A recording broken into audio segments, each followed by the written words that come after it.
Gece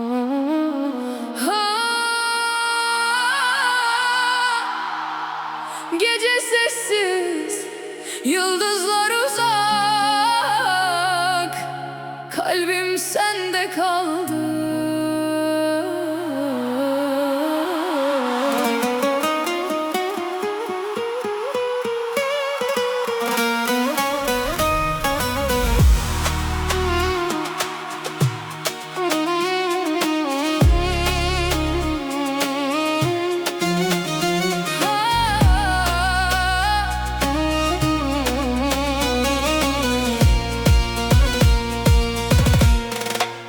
Bu şehrin sokakları adını fısıldıyor.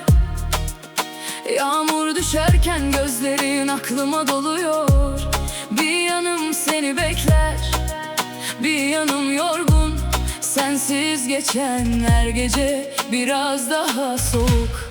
Dudaklarımda yarım kalan o son cümle hala içimde saklı, hala benimle. Ne kadar uzak olsan da duyuyorum sesini. Kalbim bırakmıyor senin izini. Gece uzuyor, yollar bitmiyor. Sensiz bu dünya bana yetmiyor. Bir umut gibi doğ yine içime. Dön sevgilim, dön benimle. Estehezdıkım, estehezdıkım. Kalbim seni çağırır her gece derin. Estehezdıkım, estehezdıkım. Adını söyler rüzgar sessizce benim için. Yandım aşkına, kaldım hasretine.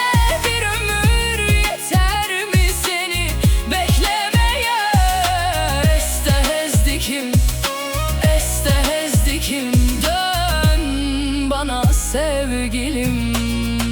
Ay ışığı vuruyor boş kalan odama. Anıların düşüyor yavaşça yanıma. Bir fotoğraf gibi duruyor zaman. Sensiz her şey eksik, sensiz yarım. Temburun telleri ağlıyor bu gece. Sazın sesi karışıyor kalbimdeki derde. Bir dua gibi taşıyorum seni içimde. Kaybolsam bile seni severim yine. Gece uzuyor, yollar bitmiyor. Sensiz bu dünya bana yetmiyor. Bir umut gibi doğ yine içime. Dön sevgilim, dön benimle. Estehezdıkım, estehezdıkım.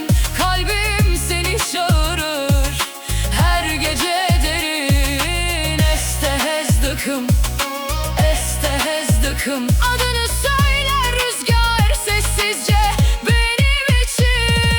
Yandım aşkına, kaldım hasretine. Bir ömür yeter mi seni beklemeye? Estehezdıkım, estehezdıkım. Dön bana sevgilim. Denge döleymınla teye, benim kalbimin sesi sende.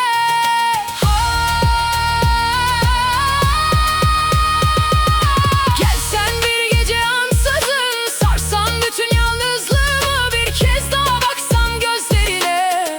Yeter bana, yeter sevgilim.